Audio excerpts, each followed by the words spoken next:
Welcome everyone, Chris Petri here. Thanks so much for coming by again to paint along with me here.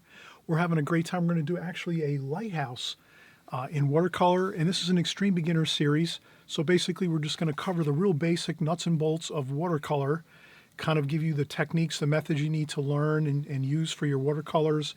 We're going to cover the pencils and the brushes you're going to need, the paper, the colors, the mixes. We have our watercolor palette, the Oval 16 by Prang. Easily available, simple to work with. You spritz it with a little bit of water when you start in the first few minutes before you're ready to paint, and then you're all ready to go. Then when you're done painting, you just close your kit up and you're good to go. And then you can wait a week or a month or maybe a day or two later. All you have to do is open the kit back up again, spritz it with some water, and you're ready to paint again. So it's really perfect for a beginner who wants to practice here and there whenever you have time. You don't always have time to work on setting up your palettes and squeezing tube paints and all that kind of a stuff. So we cover all that detailed information here on this video, as well as just the fun we're going to have creating this lighthouse. And we're going to show you the glazing technique, which is a real great technique for any beginner to learn how to just get those washes on the paper, use your washes to your benefit by getting on light washes first, letting your paper dry, then getting on your medium and darker washes secondly, and then at the end on your third glazing, your third wash, you do your fine details of darks and lights, whatever that may be, and we'll show you all those different interesting bits of information as we go. So you'll get all the information you need to create this beautiful painting step by step. Stick here. We'll be right back, and we'll start with the pencil drawing and laying out your drawing so that you have a perfect start to your painting. Be right back. Okay, hey, let's get started now. We just saw the finished painting.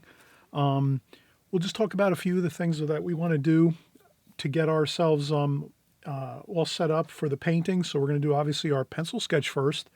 And we'll do a little bit of layout first before we even start our pencil sketch. We'll just grab a quick ruler.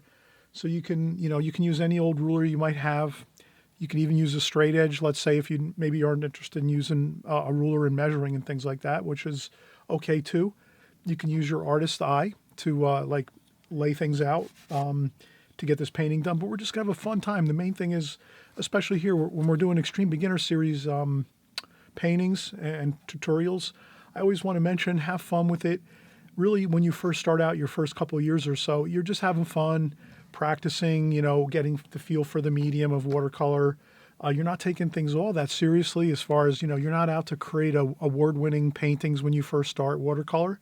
It is a difficult a medium, just like, acrylic is not easy, and neither is oil, or even any medium that you work in, pastels, oils, acrylics, watercolor, inks, any kind of style of artwork that you're going to work in. Every one of those, including sculpture and anything like that, it all has its challenges and difficulties. So in the beginning, you don't want to be hard on yourself, really. You just kind of want to have fun, learn some basic techniques, learn some ideas, and try to have takeaways each time you do something and you look at it and you say, oh yeah, I see, next time I need to be a little more aware of maybe that I need to take my time a little more with my pencil drawing, or the next time you might say, oh, I think I rushed too much with my painting process and I got a little sloppy with my paints. Whatever it is, always just try to learn something each time you're doing it, and you'll always make progress and do a really good job of moving forward in the medium of watercolor if you're just learning something and also learning things not to do. I remember hearing a great artist, I can't remember who it was, but they quoted something like, learning what not to do is sometimes just as important as learning what to do. So that is really a big concept you can keep in your mind, is try to remember the things that went wrong and try not to keep repeating those processes and things that went wrong in your painting. Try not to do it the next time. Like, I remember many times when I first started watercolor painting, I definitely can feel for everyone who's out there painting and you're just starting out. And maybe you're painting with too much water and there's all floods of water on your paper and you're saying, oh my gosh, how am I going to get a handle on this situation? I have way too much water. And then eventually you try and you keep working at it. And then eventually maybe a month or two later, you realize, oh yeah, I got to start taking some some water off my brush when I'm working by using a sponge or some tissue or some paper towel so that my brush isn't always too wet when I'm rinsing my brush off in my water pail. So little things like that, if you just keep aware of those things, it'll go a long way. And again, that concept of learning what not to do is really important too. So if you see that something is a problem and it's not working for you, try to remember that really too, and jot it down on a piece of paper or just make a mental note and say, ooh, I got to make sure I don't do this, often in my paintings, or, try to avoid doing this in my paintings. That's all it is. Really, a lot of it is kind of steering away from the things that are going to kind of cause problems in your paintings, and then remembering those things that actually will help you to keep moving forward and learning the things that are going to actually benefit your painting. So in this video, I want to actually the main thing I want to kind of show here is good pencil drawing to start with. That's the first thing we want to do, get a good pencil sketch on our paper of the lighthouse.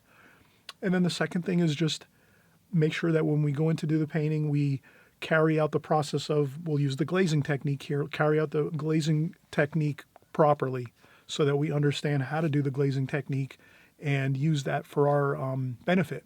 So again, let's start off here. We're going to do the pencil drawing first.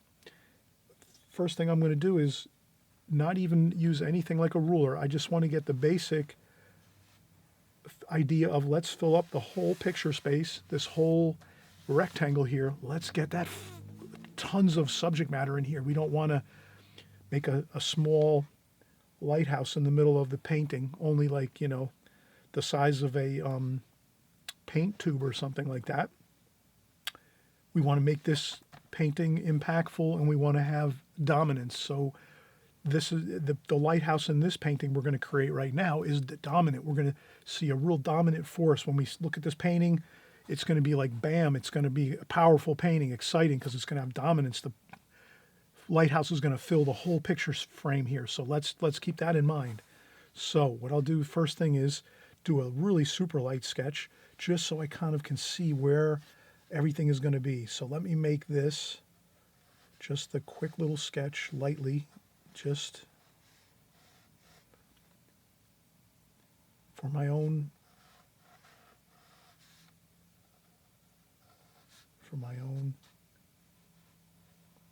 layout here. So I'm laying out things that I'm going to do, and I want to make sure that everything is looking good.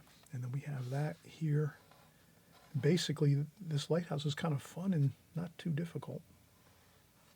It's a series of squares and rectangles, or cylinders. You could look at it as cylinders, and we'll talk about that in a second too, how you can actually think of the things you're drawing as shapes that you are familiar with. That it will help you a lot to render things accurately. So we're just going to keep working our way down here, and maybe I won't. Please use my painting that I created in the beginning of the video. Please pause and work from that if you have to, or take a screen capture of my painting in the beginning so you have that to work from.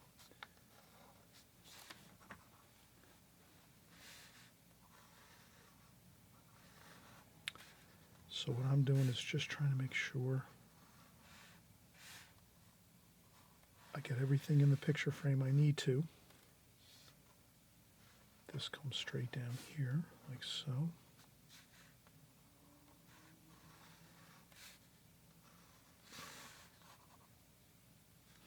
This comes out to here.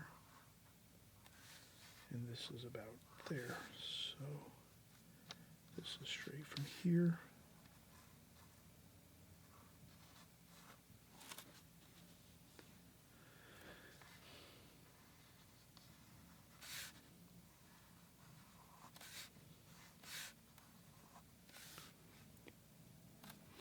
Okay, what I did here is just by eye, I looked at my reference photo, which I really can't show because it might be an issue where if I show it on camera, it could be a copyright infringement on someone else's work, paintings or photography or whatever I'm using. So if you can just work from what I'm working with, that's great. And again, please, once we're done with this portion of the video, you can always go back to the beginning or the end of this video and use the finished painting as your guide and your reference. So I just did a super light sketch to make sure that I have everything that I need in this drawing to look accurate from what I'm working from.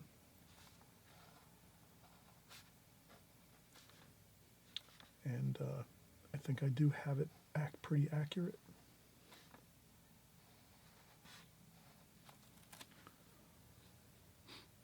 Okay, so what I'm going to do is take a quick break right now, even though you won't even actually realize I'm taking a break. I just stop the camera and then I start it back up again, so you won't even realize it. But I always mention that I do take breaks often, and I hope you will too if you think you need to.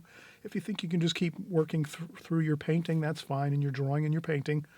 You know, you're the artist. You have to always, you know, kind of gauge your progress and how you're working. And if you feel tired, you know, you might need to take a break. If you don't feel tired, you can keep working, and it doesn't affect your quality of your work, then that's fine too. So I take breaks more or less every 15-20 minutes if I can. Sometimes even 10 minutes, depends on what I'm doing. Drawing is a little more technical, so I would probably take more breaks when drawing. Painting is a little more easygoing for me. I don't think I need to take as many breaks while I'm painting, but definitely while I'm drawing, I need to take more breaks. So I hope you'll do the same, and I'll come right back and we'll do a darker pencil line over this original pencil line I did here. And I'll also mention how you can use a ruler in a few minutes. In a few seconds from now, we'll show you how you can use the ruler to sort of lay out your drawing with a ruler and your pencil and a few hash marks. Okay, so I'll be right back. All right, so we're going to get started again. And again, I just mentioned how you can do your pencil drawings freehand if you want, if you feel comfortable doing that. But the main thing I wanted to do here was make sure that I filled up my whole picture frame here with the lighthouse and made the lighthouse really, really tall and wide, so that when you look at this painting right away, it's going to be like this beautiful structure of a lighthouse, and it's filling up the whole picture frame. And we want to avoid that vacation photo where you ask someone to take a vacation photo and it turns out real terrible. Do you know what I'm saying? That's one of those, you know, you ever have that happen where you're on vacation or you're at a party or something, and you tell someone, you give them your camera or your phone, you say, hey, can you take a picture of me and my wife, or can you take a picture of me and my brother or my sister or my family, whatever it is, you know. And so the people, you know, oh yeah, sure, they take your phone or your camera, and here's the picture, and they're looking through it like this. And then when you get back home from vacation, all you see is this. You see everybody in the photo like this, but you can't make out who anyone is because they didn't zoom in. So what we want to do is we want to zoom in so that you can see everybody in the photo. So if you have people here and, you know, you want to see everybody here in the photo, see everybody's faces clearly. Like that. So you want to fill up your picture frame as if you're a photographer. You want to fill up your picture frame with interesting information. Let's say it's a family vacation or something. You want to make sure that whole picture frame is filled with the people that you're taking a picture of, so you can see all their faces clearly, and their clothes and the beautiful surroundings, and there might be some trees and bushes and a beautiful sky in the background, whatever it is. But you would definitely want to avoid, if you're taking a photograph,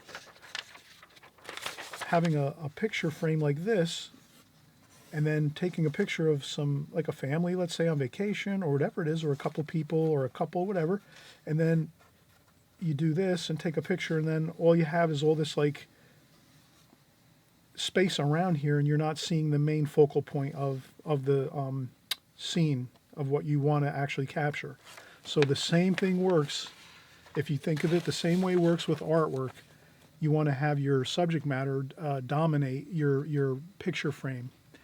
Yes, sometimes you'll make a painting of a beautiful vista of a field, a mountain scene, maybe a cityscape with buildings everywhere, and it's really a vast scene. That's fine too, but sometimes you want to definitely do a dominant scene where you fill up your picture space with your subject matter. And in a case like this, when we're doing this lighthouse picture, this painting, Let's fill up the whole picture frame with the lighthouse.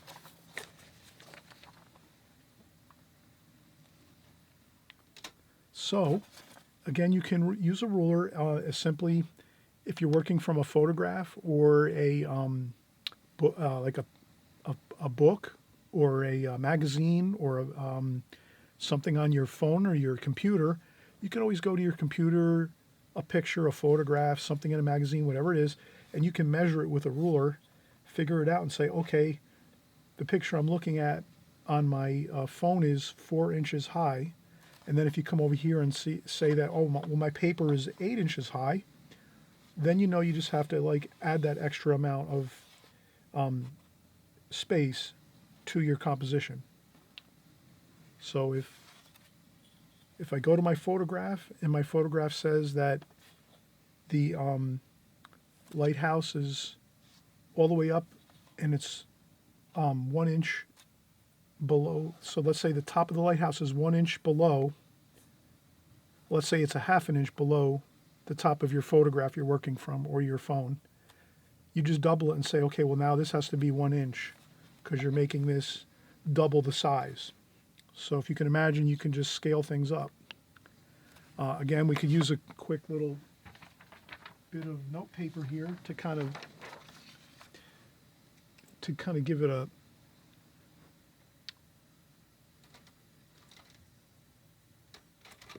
give this more of a so let's say you have a photograph. I have the wrong pen here.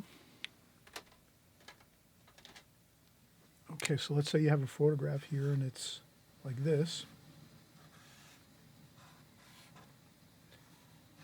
And here it's 4 inches high. One.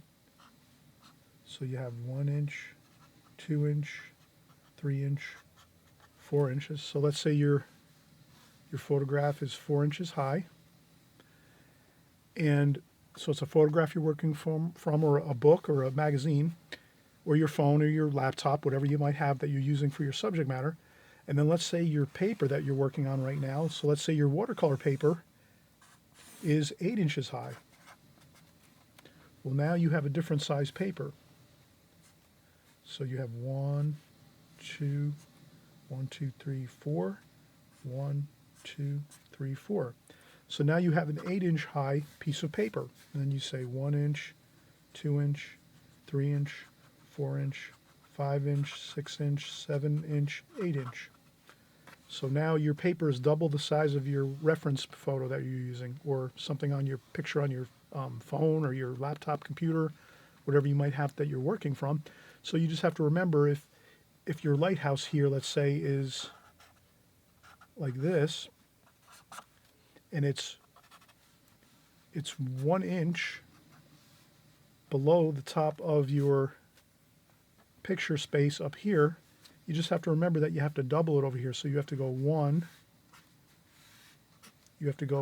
inch, 2 inches lower to start out, like here.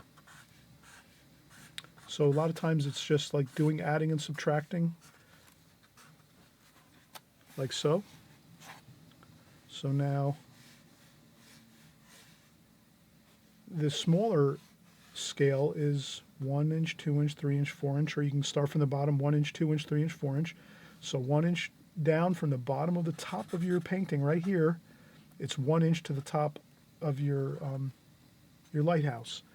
Now if you have an 8 inch large paper that you're working from, your watercolor paper, sorry about that, I was a little bit below there. So if you have an 8 inch piece of paper, you just have to double your measurements that you're using. So here we go, 1 inch and 2 inch. And that keeps us on the same scale. You just have to double it because you're doubling the size of your paper. I hope that makes sense. The same thing too if you were to say, where is the center of the lighthouse? Well, if this is let's say 2 inches wide here, so if this is 2 inches wide, the photograph or your reference material, and this is 4 inch wide, your paper that you're working on. So if you have 4 inch wide paper, it would work the same way. So here you have 2 inches, so you'd have you'd have 1 inch here, you'd have 1 inch here, and 1 inch over here too. So you have 2 inches, which is 1 inch to the center, and then another inch over here is to the side. So you have that. Then when you come over here and you say, well, this is 4 inches, to get to your center mark over here, you'd have to go 2 inches and 2 inches, and that would give you your center mark. So that'd be 1 inch here, 1 inch, 1 inch, and 1 inch, and so that's 2 inches here. 2 inches here gives you the center mark of your paper, where your lighthouse is the center of your lighthouse. Up here, it's a smaller picture or photograph on your phone or your computer or a magazine or a watercolor workbook or whatever it is. So you just have to remember that you can use this to your advantage and scale things up to make them larger by just, simply measuring things, by just using your ruler and saying, okay, this is 2 inches here, this is 4 inches here. So I just have to remember to get the center mark of the 2 inches, that's 1 inch is the center. And then if you come over here and say, well, this is 4 inches wide, well, then 2 inches is the center mark here. And then that'll be the center of your lighthouse, the top of your lighthouse, like that. I hope that makes sense. Sometimes you can really scale things up, and you can even make them larger. If you wanted to make a really large painting, you can take that same idea and just say, instead of having this 4 inches wide here, you could make this 8 inches wide. And then you would just use the same basic formulas with a little bit of math, a little bit of just measuring, and you can do, your painting that way. A lot of artists will use the grid pattern, where you just, up here, if you have a picture of a lighthouse, let's say, you have your lighthouse up here, let's say, and then you have your larger sheet of paper over here, like so. You can take a grid like this, make a grid of 3, 6, 9, and then come over here and do the same thing. Do a 3, 6, 9 grid on top of the larger sheet of paper. And then you just say over here, okay, this is my reference photo, or on my computer. Well, I can see that this up here is resting on the top line here, so I can do that. Then over here it comes down and like this to this point, so this point here is right about there. And then it comes down here, here, over here, down this way, and then over here. And you can see how you can use a grid line to, like this, to kind of accomplish the same thing you can do with this. So if you would like to use a ruler, you can use a ruler to lay out your paintings by measuring, or you can just use a grid like this, where you can just do a simple tic-tac-toe grid like this. I call it a tic-tac-toe grid. Other people might call it something different, but I call it a tic-tac-toe grid, which is just basically 3, 6, 9 squares. You can put that on top of, pencil or pen lines over your reference material with some plastic if you have to, some acetate, or you could use tracing paper, whatever it is. And then when you make a larger sheet of paper and you want to create a larger painting, you just take that same paper and you just do that same grid on top of the paper, the tic-tac-toe grid, like that, and then you just match everything to it. So you would say, okay, top of the lighthouse is here. Well, I got to make sure I'm right in that top square right here, that top grid in the center right here, and then I do the same thing. And if you do it that way and draw your subject matter in that grid, you'll have a lot easier time getting everything accurate to the subject matter that you're working from. So I hope that makes sense. Wow, that's a lot of calculations and measuring, but it's not really that difficult. It's just once you get used to it, you can really use these few kind of techniques to really start, copying from other books, magazines, things from your laptop, your computer, screenshots from my work if you're doing things, or if you're working from my book. You can always, I have a new book out. You probably have seen it online. It's Methods for Success. So that's my new book, and you'll see links in the description down below in the video here. But if you can use these methods to just work and make your paintings larger than what you might be working with as far as your subject matter. So if you're looking at a book and you want to paint a larger painting from something from a book which is a smaller rendition of the painting, you can just scale it up using these methods, either measuring or using the tic-tac-toe grid, or you can even make these grids even finer if you want. So you can make these grids finer, add more squares to your grids to even get it more accurate if you want to. But usually this tic-tac-toe grid works pretty good. Okay, so we kind of have really gone into some real good detail here on that. Not to get far off course of what we're doing here, but we are creating this lighthouse, and we're saying we definitely want to work on techniques and methods that are going to help you to render your subject matter correctly, because you might sometimes be working from either, you know, computers, phones, whatever it is. You want to be able to kind of have as many tools as possible to try to get your painting together and get it started and paint and get it painted and create a beautiful painting without you know, having all kinds of things go wrong, and then the next thing you know, it's like wasted time. Try to use these methods and techniques I teach here, and if you can find other ones too, I say search out as many methods and techniques as you can to try to get the results you want. You want to have a result of a good painting, and the main thing is the more information you have, the better it's going to, and easier it's going to be, and the better it's going to be to get to that level. So I'm going to take another quick break. You probably won't notice it, but I'm going to take another quick break, and then we'll go over the darker pencil lines here to get this lighthouse in with a good dark pencil line. And then after that, we'll start painting, and that'll be in just a few seconds. Okay, we're back again. And I know you might say, Chris, oh, wow, you're going into so much detail. I can't believe it. But always remember, I try to bring you as much detail as I can, because I'm trying to bring you all the things that I've learned. I'll go, you know, through the years. I've been painting watercolors for over 15 years, and I also had a little bit of practice when I was younger. When I was a young boy, I was able to, my parents both worked in art. They both were, you know, in fields related to artwork. My father was in drafting. My mom was a designer, dress designer, and clothing designer. They both were going to school in New York City, and so they learned all kinds of great things. And so I always was lucky. I had like all kinds of art supplies around the house, and my mom would show me how to do things and lay out paintings and things when I was very, very young. So it kind of stuck with me. But in any case, let's just keep going here. The more information you have, I think you'll actually benefit.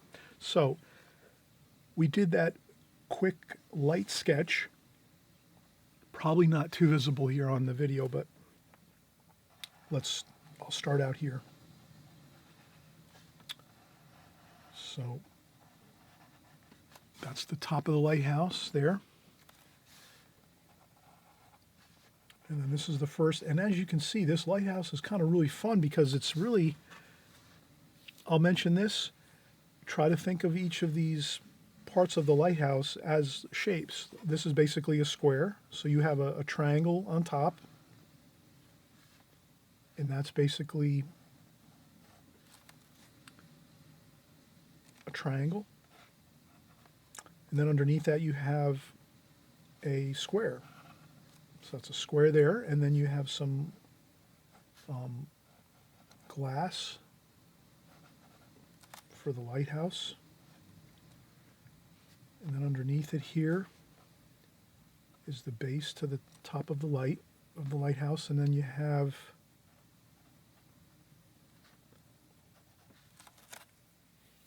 we have a circle up here, a circle or a sphere. And then here below this, we have another square. Just a little bit larger, but that's pretty much another square. So you have another square there. Then underneath that, you have another square, like this. So you're kind of seeing, and this is more of a rectangle, so let's do this. Let's create this rectangle under here. This is a rectangle. It's a little bit like a portrait style rectangle, much like the paper, like this. And then here we have maybe something that looks like the bottom of a lamp on a table, upside down. Or this could be the front of a trumpet or something like that, like a musical instrument. And there's some ocean over here, like so. Then over here we have kind of the same idea. We have a roof over here. And then that roof comes down like this, and that looks somewhat like the same kind of an idea of a, maybe a couple of triangles over here, trapezoids. And then we have some poles, which are just straight lines, basically, poles. And these are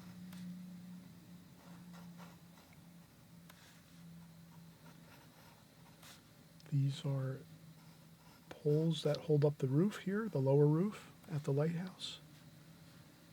And then we have some more poles over here,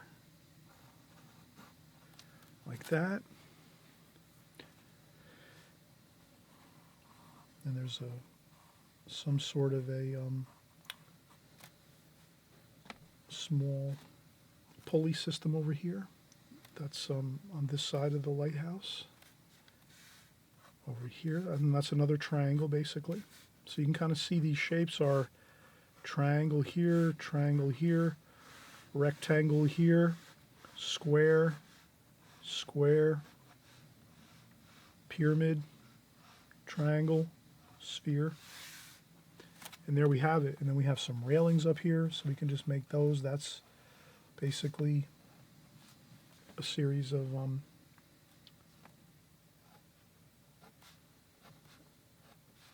railings, and then we have more railings up here too.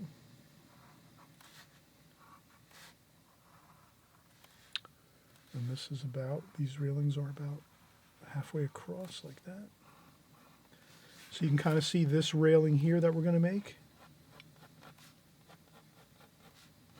I'm going to do some quick sketch lines here. We're not going to make this too tight. We're going to kind of try to keep this a loose, fun drawing and painting.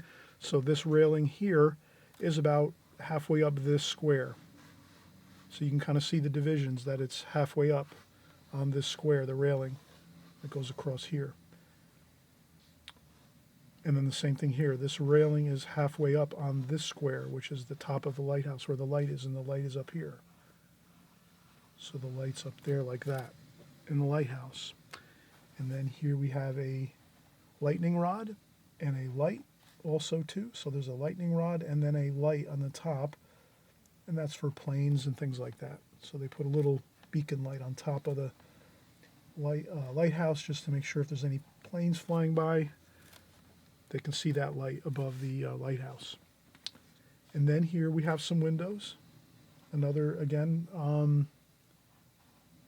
another rectangle there. There's a window here.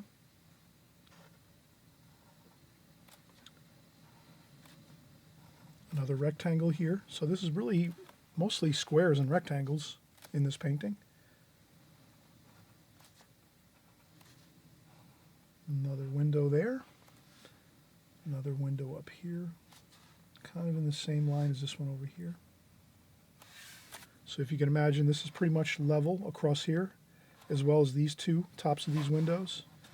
And again, you could look at it as if you need to take a ruler and set it down and say, okay, these windows are level. They're the same level across the paper. Bottoms of these windows are level. Tops of these windows are level across from one side to the next. That's a big help to kind of make that distinction here and say, all right, our windows here are the same height on the top and the bottom. Like that. Makes it look really good and uniform, the way it is from our reference photo. And then down below here, there's another window here. And I think it's in the same alignment as this window up here. And there's also another window down here, which is interestingly just below this one. And it's the same height again too as the bottom of this, like so. So if you can imagine, if you can get this basic layout that we just did right here like this, then you're all set. Then when you go into paint, everything's going to go real smooth, and you'll have a fun time just getting in the beautiful washes we're going to do. So take your time doing your creating your drawing, and just remember this is a pretty simple drawing as far as the shapes go. Triangle up top here, small sphere over here for the top, for the ball on top of the roof, and then you have a square, another square, and then another rectangle here. This is more of an elongated square or a rectangle here. And then we just have a little bit of a different shape over here. So you have almost like a triangle over here and a triangle over here. Kind of like a trapezoid. One side is uneven, the other side. So it's actually a half of a triangle. So if you drew a triangle here and then you just leave this like this, then you pretty much have it. And then again here is sort of the same thing. It's sort of like a trapezoid over here. And that's half the triangle, like that. And up here you have another door. This is the door to the lighthouse up here.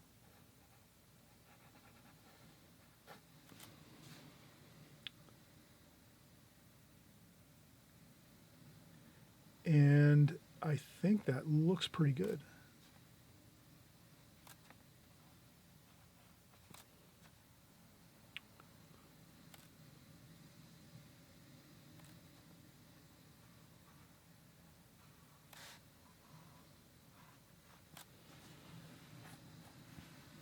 We are ready to paint. All right, so this is exciting. Now we're going to get in and paint. And this is the fun part. We're going to do the glazing technique. So you're going to see how much fun this is doing glazing. We're going to do the first thing is this paint over here is all dry, and I used that from another painting previously. So let's just spritz the palette. We'll clean up the palette just to get some fresh, clean paint in our palette. And again, I'll take another quick break, and then I'll just make sure that I'll just clean up the palette a little bit here. So we'll have fresh, clean paint to work with. Sometimes the paints get contaminated with too many colors in the palette, so we're best off just trying to keep our palette clean, wipe up some of that old paint that we used from the previous painting, and then we're all ready to go. We have a good, fresh, clean palette to work with. And again, we might need to spritz our colors, so I'll spritz the colors here, just like that. And again, we're going to have fun, again, using the glazing technique. I will use my extreme beginner brushes, which are basically the Princeton Art and Brush Company brushes. So they come in like a 5 or 6 pack. So they have some flat brushes like this in the pack.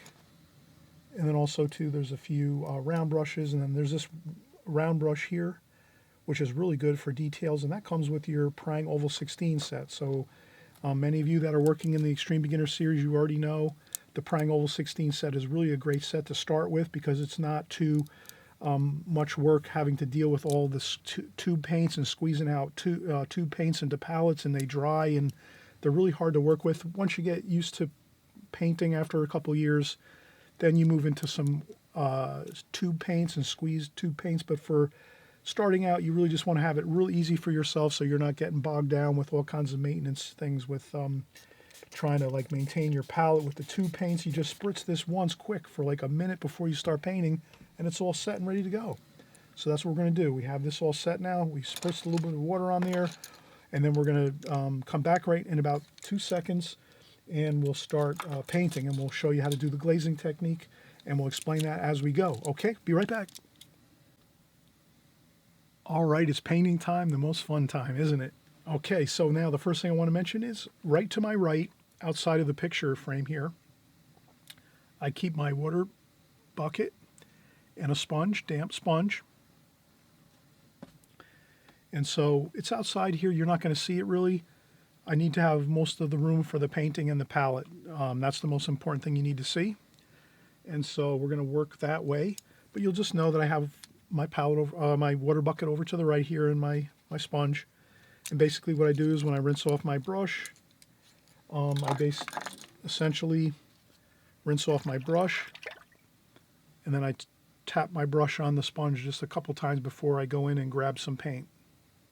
So that's real important, not to have too much water flooding into your palette. So you just usually check off a little bit of water onto your sponge before you go over here and grab your paint and mix the paint over here, or if you're going directly into your painting. That's a key thing we're going to do here. And again, we're going to use our flat brushes. So I have these two. Let's use this larger one. This is, I think, 1 inch. And again, it's the Princeton Art and Brush Company 1-inch flat brush. And we're going to use that to just take some of that fresh, brand new water. It's, again, I use fresh water all the time. I empty my water bucket constantly to keep the water nice and clean. But especially when you first start, you want to have some fresh, clean water to start. So here we go. We take the fresh, clean water and we're just going to put it onto the paper and put it all on top of the paper here. And again, we're not looking for too much water, but we're not also, kind of being too conservative with the water we put on the paper. We want to put a fair amount of water on here. So you'll see I just kind of cover the whole paper with a light bit of water to dampen the paper the whole way across. And then once I do that, like so, then we're ready to go in and put some paint on here. And what I'm going to do is, let's mix up some paint to get our colors going for our sky. So we'll use some blue up here. We'll start out with the blue sky colors. I'll leave myself 2 good spots here for the blue, for the sky. You could add a little bit of orange over here to the blue just to give yourself a little bit of grayish blue so that it doesn't look too kind of boring with just one color blue. We try to mix up our blues. I'm using 3 colors here. The 2 blues right here, the light blue and the darker blue. And then I use a touch of orange here just to give a little bit of a grayish blue for some change. And I think when we're doing this, that should be fine. Another bit of orange over here. Maybe we're going to add some orange here, like so. So we'll do some orange and red, just to have another bit of interesting color. And I think that's fine. That's all we really need for our first glazing. So let's get started with our glazing. And we'll go up here and we'll just start right up like this. We'll take that paint and just get it onto the paper. And then what we're going to do is we're just going to remember that the light's coming from this side of the painting over this way. So let's leave some, and we'll also put in some orange and some of that other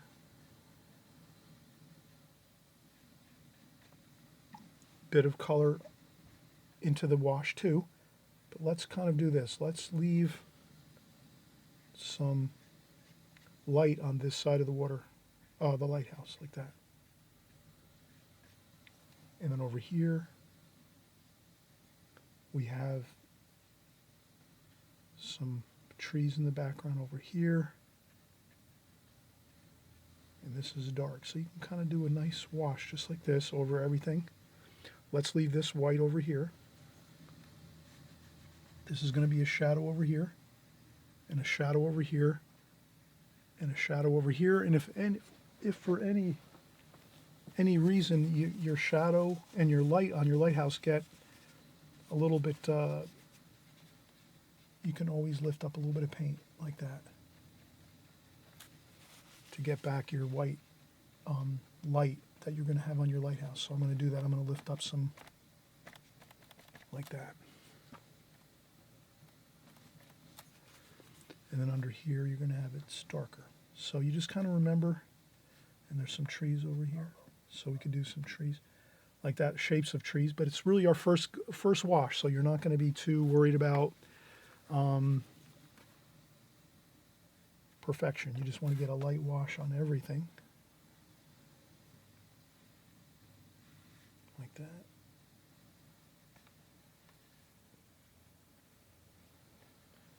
And this is really fun working with the flat brush because you can really cover a lot of ground, and you can work quickly. And that's with watercolor, it is a fast medium. That's why I always say, mix up our colors first, get them on the palette, and then we can go over here and just start adding them in and getting them in correctly, and then we don't have to worry too much about thinking about anything about mixing colors. We get our colors mixed first, then we go in and just add the paint in here just like we're doing. And again, we're kind of seeing how we get our colors in. I'll take a smaller brush now, a smaller flat brush. This is a 5/8 inch flat brush. And we do have a little bit of golden color here, so let's get some of that yellow in there.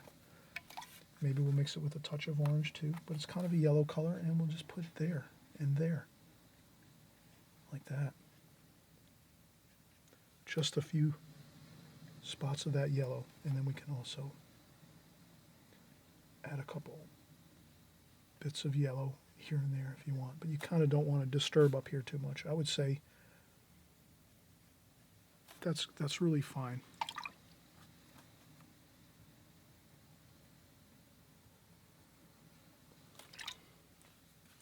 And even some red here too.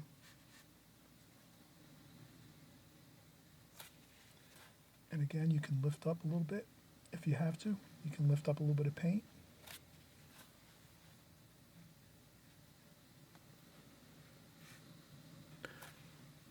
But that's essentially what we're looking for, right? Like that. This is all in shade under here because this is the rooftop and it's shade.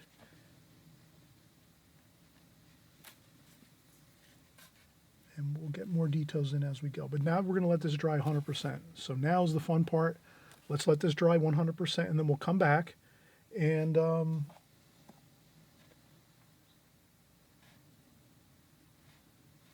let this dry and come back in 15-20 minutes or half an hour to an hour. If you have a blow dryer, then that's quicker yet. We can blow dry this in 10 minutes and then start up again and paint more. So that's up to you. But I'm going to take a break. I'll use my blow dryer. In about 5 or 10 minutes, I'll come back and we'll resume painting. But I think we're really already halfway there. So let's come back in just a few minutes.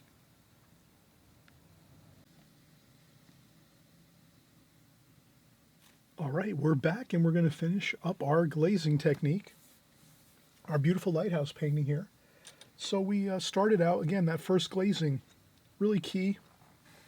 Get in some really beautiful light washes first. And again, you dampen your paper with fresh, clean water. Once you're done doing the first wash, you'll change out your water. So you'll have fresh, clean water again to start with as you're going in for your second glazing, your second wash. So let's get our second wash started, and we're just going to be using the same colors we used before. And we're just going to get in some darks on top of this to give it some real beautiful impact and strong light and shadow effect in this lighthouse. And you'll see that it's really pretty straightforward. And again, we're just going to use the 5/8 inch Princeton Art and Brush Company flat brush, and we use the larger 1 inch brush to start with because that's a lot of area to cover here. So we'd like to use a larger brush like this to get that first glazing, that first wash on. And then now we're getting more into the details, so we might use our flat brush here, our 5/8 inch flat brush, as well as our Prang Oval 16 stock brush that comes with the set. It comes right in the set here when you buy this set. Great set to buy for beginners. And then you have this, and we can do some details with this finer round brush, which is synthetic. And all of my brushes in the Extreme Beginner series are synthetic brushes because they are a little more user-friendly. They don't hold as much water, so that means you won't be having too much water flooding onto your paper or flooding in your palette. So by just the natural condition of a synthetic brush is that it's doesn't hold that much water, compared to like a regular natural hairbrush, which a lot of watercolor artists will use. Natural hairbrushes hold more water, which means when you dip it into the water in your water bucket or your water container, and then you start working with it here in your paints or on your painting, it's going to have more water in the brush, and that means you'll have to deal with more water kind of flooding onto your paper. So you want to control your water. So the best way to control water is to use a synthetic brush, which immediately you're going to have less water to contend with. And then also, it's just that's a big help. So let's get some paints again mixed up for this next wash, this next glazing. And again, we'll use the same colors. We'll mix the medium blue and the darker blue here. And let's also get some purple. So let's use some purple in this next bit of colors. And what we'll do is we'll kind of explain too how if we use a new color, so if you're working with a a group of colors when you first start your painting, and then you add a new color. Like, we didn't use purple in our first wash, but I see that we did have some purple created from using red and blue. So we do have purple in here already. So purple does look nice. It's kind of a little bit of a color change from the blue. So we already do have some purple in there, so that's good. So we just added a little bit of purple from our palette though, and that's fine. And then we're going to again use some orange and red. And some red too. So we'll have some oranges and reds. And we'll also mix a little bit of a darker wash down here maybe. Some blue and brown. Blue and brown and purple. So the darker blue, purple, a little bit of red, and some brown. Maybe even a touch of black. Just a little tiny bit of black though. That should be good there. And then we're going to rinse off our brush. And then we're going to start working in our darks now. And that's going to be, let's mix some purple in here too. Okay. Okay, so this is going to be up here. And this is great. The flat brush is fantastic. It gives you your really nice sharp points. Like that. And then you have some. Now if you see you have too much water, you can kind of see we're starting to get into that point where there's too much water on the brush. Blot up quick like that. One time. Take your brush. Use a tissue and dry off your brush a little bit. So you pick up some more paint, but this time dry off a little bit of the paint on a tissue first. And this way you can get in some finer lines without too much water, like that. And that is much better now. See how we have more control of that? And this is darker over here, lighter over here. So then we'll pick up some darker over this way. So this is the darker side, the shadow side. Like that. You could lift up a little bit of paint over here, like that.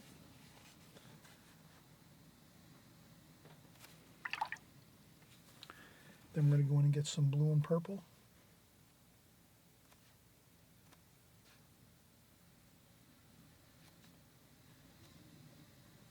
Like that.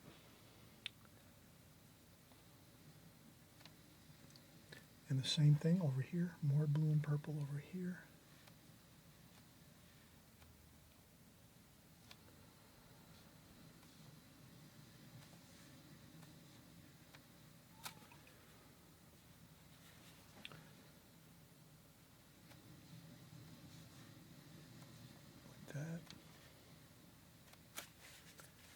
If you go over a line, just lift up a little bit. No big deal. We can use some white paint later if we have to fix that. But that's fine. And then this is the dark shadow side over here. So we add a little bit of darker paint there. Then we rinse off our brush, dry off the water on the brush. So we just have a damp brush now. And then we can just sort of blend that in.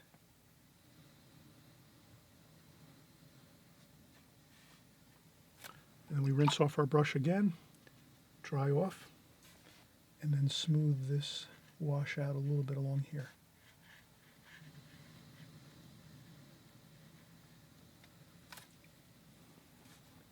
With a damp brush, you just smooth this bit there, like that. And you can blot up a little bit too if you have to.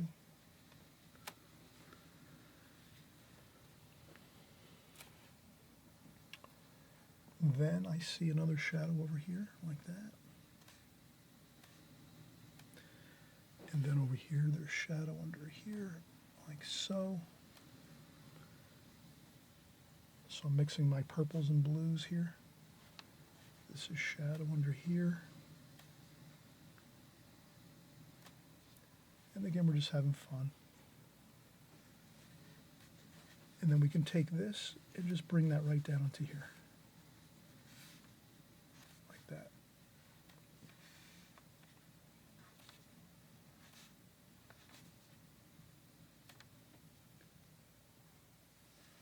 Okay, that is looking good. We can get this over here. We can get these in too, the windows over here. I think I'm going to use my smaller round brush. This comes with the oval 16.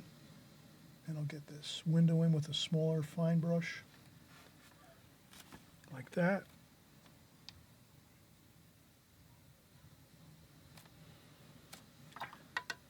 And does that look good or what? Good job. We're doing a good job here.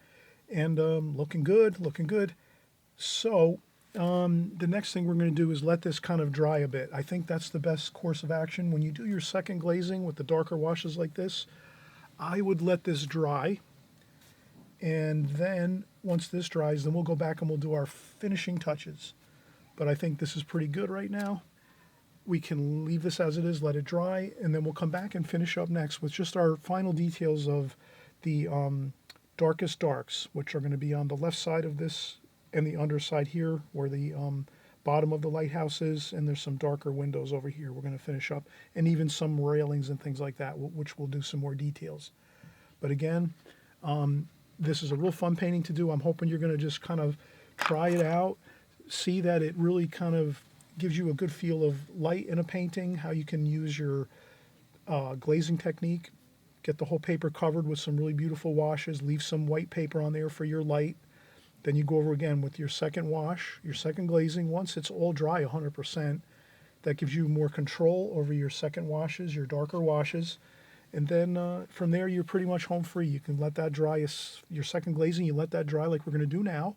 And then you'll come back in and you'll just do your finishing touches to the painting, which are the railings, the windows, some of the darker darks that we have in here. And I think you'll have a completed painting, and I think you'll be really happy with it.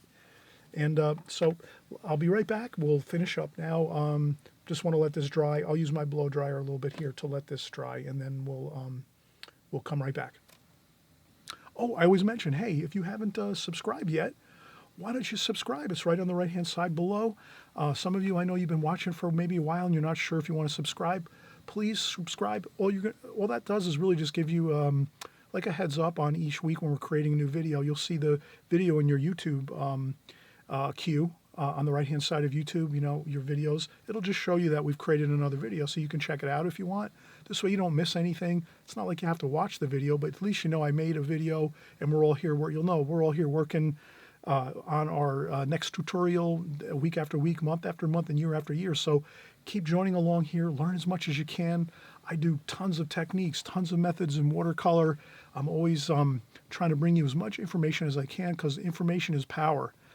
Knowledge is power. The more knowledge, the more information you have, the more power you will have with the watercolor medium. You'll be able to successfully work with the watercolor medium, get the better results you really want and need. So don't let anything hold you back. Take that 15, 20 minutes, half an hour, watch a video, pick up what you can.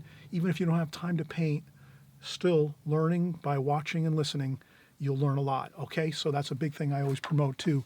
If you're too tired or you don't have the time, maybe you can just listen and watch. And I've done that a ton myself too, because I'm very busy, and sometimes I can't always work with the paints and the brushes and the pencils and the pens, but I certainly can maybe put some watercolor videos on while I'm maybe doing some homework or some bills, or if I have to do some other things, chores and things, or even if I'm driving. But always remember, be safe when you drive, and you make sure you do the best you can to get as much information and knowledge as you can in watercolors. That goes a long way, okay? All right, I'll be right back. All right, we're back, and we're going to finish up this lighthouse painting. We let it dry a little bit. I used the blow dryer to kind of let it get the rest of those washes that we just put on our second glazing. Perfect. See, I can do this, and it's all dry. That's what you want. You got to make sure it's really 100% dry now. Next thing we're going to do is we do have some railings and fine details here. We can really get those with this round brush here. I mean, this flat brush, I should say.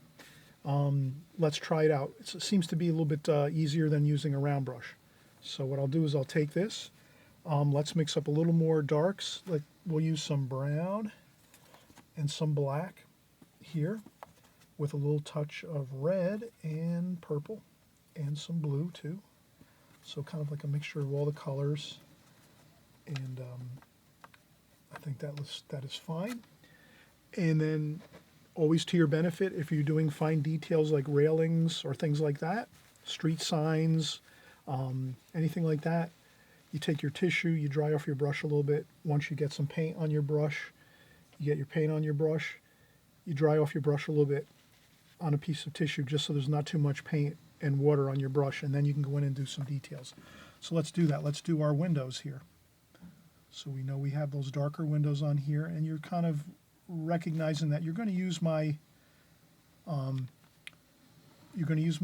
painting from either the beginning of my video when I show the finished painting in the beginning of the video, the first 30 seconds or half a minute or two, or you can go to the end of my video when we're finishing up the painting like we are right now, and then you can use that for your reference. Or you can do a screen capture at any point, or you can just work along with the video and not worry about it too much. Anyway, let's keep going here. So again, this flat brush will give us all these great vertical pipes that hold up the roof over here. See how we're kind of doing this? This looks really good. So you don't have to worry about having a steady hand. You just keep your hand on the paper like this, on the board that you're working on, and you just trace right over the top of your pencil lines that you drew in the beginning. That's why I say that beginning of the video is very important, to get that those pencil lines in nice and accurate as you can, and then you're all set. Because then now when you go to do this part, you're all, you have everything all in place. And then I'll just go right across here like this. You can see how I'm just moving along at a good pace. I'm not, you could go lighter, darker, lights here. It's lighter over here. Look at how good that looks. And then you can go across here the same way. Just touch along the top of the railing. It doesn't have to be everywhere. You can have little bits of broken lines. The lines don't have to be completely connected. You can have a line here and there. Looks like I have a little bit of an issue. I even have a smaller, and this comes in the kit, incidentally. This comes in the Princeton Art and Brush Company watercolor brush set. You can find that easily on Amazon.com. I have to use a smaller brush now because the one I'm just using now is a little bit too large to do this portion here. So you can kind of see I'm using a smaller brush. So this one's a little bit too big. You can see how that's a little bit too wide for that railing up top. So I'll just shift down to a smaller brush, and that makes things a lot easier, and I won't have the tendency to go over the lines and kind of make things look unpleasant looking. And then we have that like that. So we do our railing, and that looks fine, and you just get a few more lines up here for your railing. Just like that. And then here is the catwalk on top, and you can put some lines here. These are the small supports that are underneath the catwalk up top. Just like that. And the same here, you could add a couple of those in.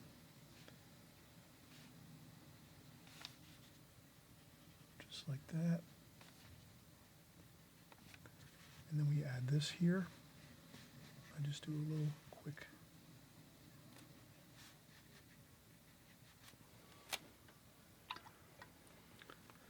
And this is really looking good. And then now we can use our larger brush again, the flat brush, the larger one here for our lightning rod and safety light for aviation, for planes and helicopters that are in the area.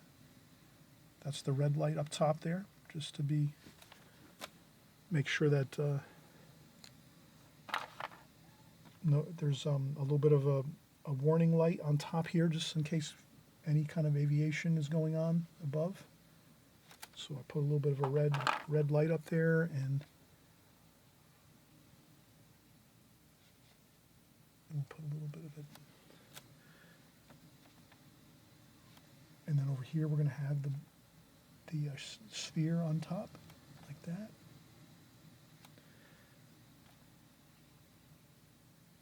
Okay, so that's the top of the lighthouse. And there's another window over here. We can use our brush here like so. So we get that in there.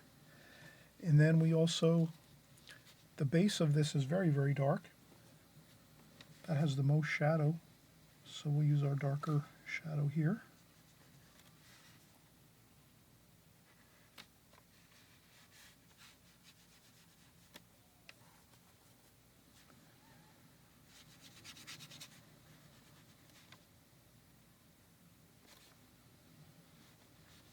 There we go. Looking good, good, good. And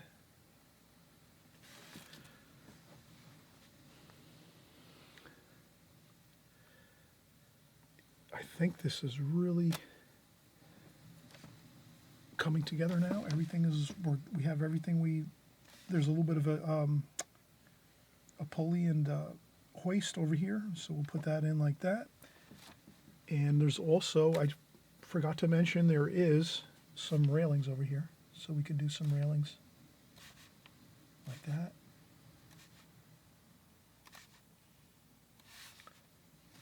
And another one there, like so. Doesn't have to be perfect, like that.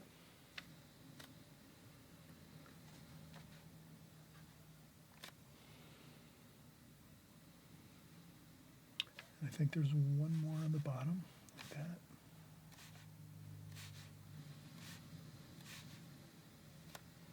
Like that.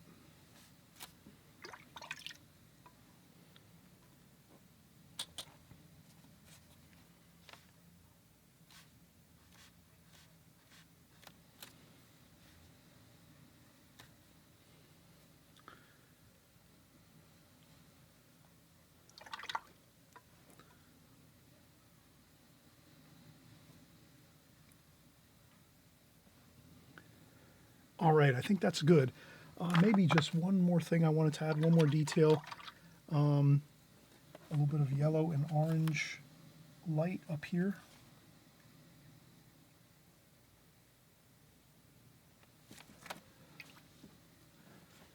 Maybe a little bit of light up in here too. So I'm going to use some orange and red up in here.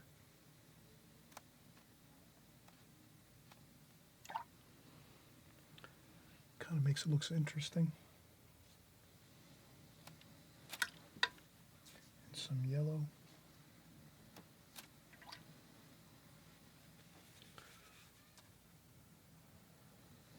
And I blot up a little bit too. If there's too much water, you can blot up there.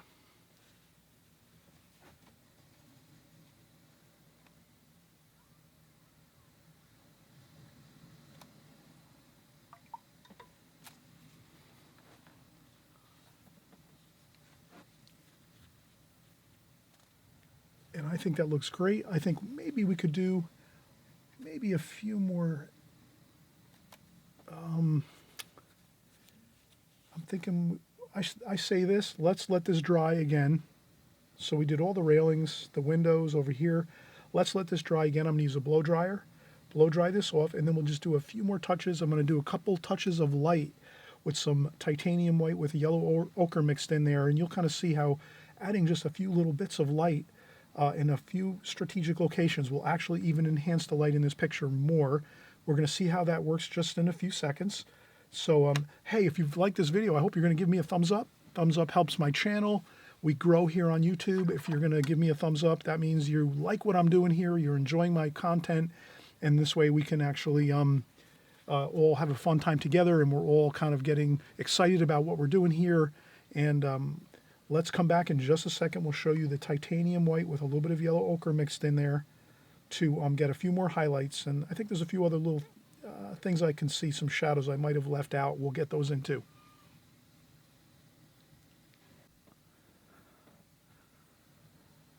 All right, so here we go. We're going to finish up this painting. I'm going to use a little bit of purple and blue now because I thought I saw a shadow here in my reference photo. And that's going to be about right here. And that goes right along the underside, or on the front of the rooftop here, this canopy rooftop that goes over the catwalk on the bottom of the that. That looks pretty good. Now, we said we wanted to do, let's do a few figures too. I'm going to do some yellow raincoats here. So we're going to have some yellow raincoats. There might be a little bit of a stormy day today. So we're going to have a couple of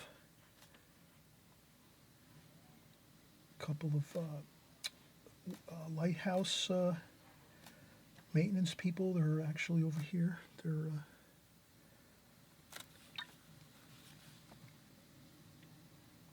and there's some. I'll use some darker darks here for the bottom of the figures. And again, nothing too definite here. Just some figures here. A little bit of red and orange for the.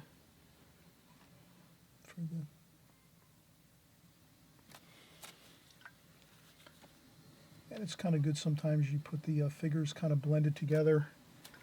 They're chatting there. They might be fishermen. They're stopping by here on the lighthouse, checking in with the lighthouse personnel. And then over here, maybe there's another person over here. So we'll have one more person over here. So figures are always good to have in the paintings. I think they look really good. So we have that there. A couple of figures, it's good. And again, we'll use our titanium white, and we take a little bit of yellow and orange together to make like a yellow ochre, maybe even a little touch of brown. And then we mix that into the top of the tube, just a little bit though, not too much, just so that we get a little bit of warmth to the titanium white, because the titanium white's really like a stark white. It doesn't have much tint to it, either warm or cool. It's kind of just a straight white. So if you add that little bit of warmth to it, the warmth of the light, the sunlight is a little bit warmer, like an orangey red kind of feel. So then you do that to the top there, and then you have your round brush like this. And then we can just add a few bits of light that I think will really enhance this. So we'll do one here at the top, and maybe a little bit there. Maybe another bit there. Not too much though. I'm going to do another bit there. Maybe a little bit there. A little bit there too.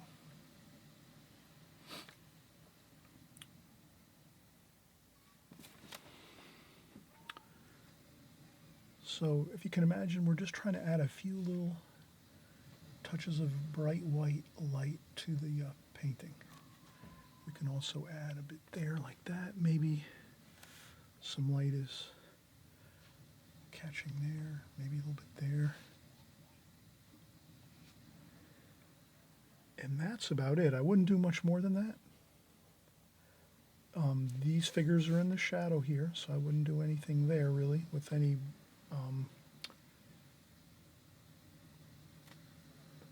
and that's it. I think we're fine. Maybe a touch of white light there.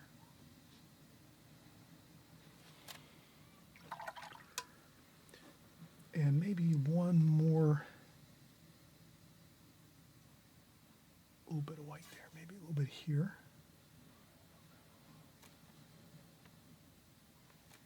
Like that. And that should be fine.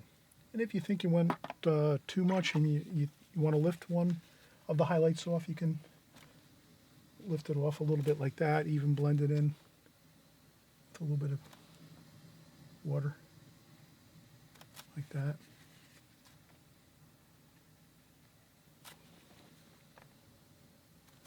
Maybe you want to go with a little bit of a darker shadow under here, like this.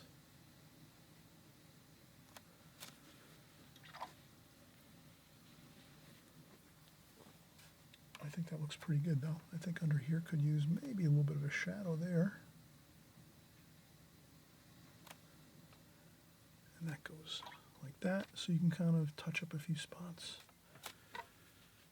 But I think this looks good.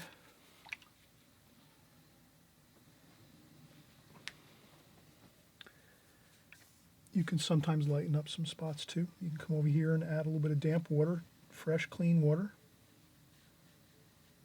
If you think you want to lighten up a few areas, you could add some fresh, clean water, and then you just blot up with a little bit of damp, the damp paper, and then you just sometimes when you do this, though, you run the risk of maybe making some unpleasant looking marks on the paper. So you want to be careful when if you are going to do some fixing up. Sometimes it looks better just to leave the original washes on there and not really get too